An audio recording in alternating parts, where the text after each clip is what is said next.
Kolose 2 ayat 3. Sebab di dalam Dialah tersembunyi segala harta hikmat dan pengetahuan. Surat Kolose ditulis oleh Rasul Paulus saat berada di penjara. Ditujukan kepada jemaat di Kolose yang menghadapi ajaran sesat. Ada pengaruh ajaran gnostik dan filsafat Yahudi yang menekankan pengetahuan rahasia atau hikmat duniawi sebagai jalan menuju keselamatan, serta aturan-aturan agama yang bersifat lahiriah, misalnya peraturan makanan, hari raya, dan lain-lain. Dalam Kolose pasal 2, Paulus memperingatkan jemaat agar tidak disesatkan oleh filsafat dunia yang tidak berpusat pada Kristus. Ia menekankan bahwa Kristus adalah pusat segala sesuatu, dan di dalam Dialah tersembunyi segala hikmat dan pengetahuan yang sejati.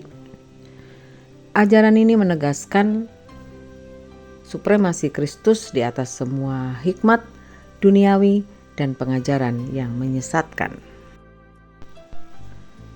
Di dalam Dialah mengacu pada Kristus sebagai pribadi yang berkuasa, mulia, dan berdaulat penuh.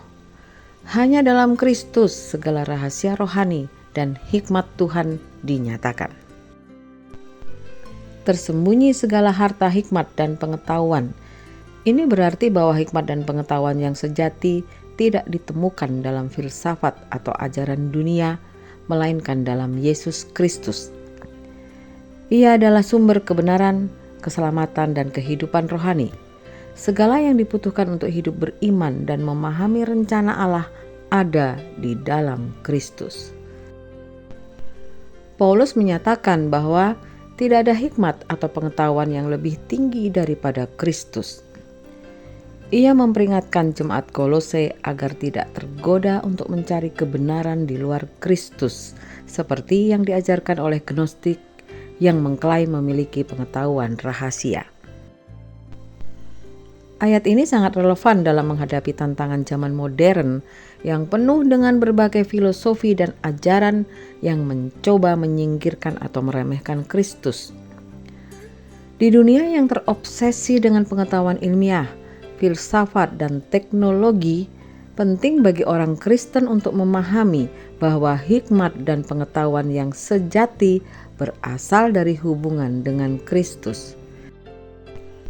Dunia modern menawarkan banyak jalan menuju kebahagiaan, baik itu melalui filsafat, ideologi politik, atau gaya hidup hedonistik. Namun, Paulus mengingatkan kita bahwa tidak ada hikmat yang lebih tinggi dari yang ditemukan di dalam Kristus.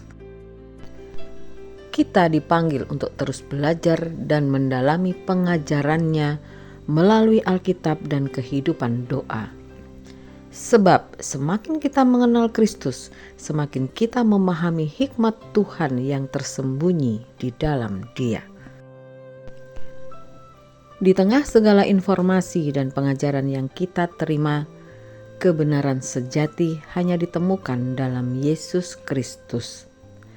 Maka ketika kita menghadapi dilema moral atau kebingungan spiritual, kita harus berpaling kepadanya, bukan kepada solusi duniawi. Kiranya kita dikuatkan Tuhan untuk melakukan firman-Nya. Amin.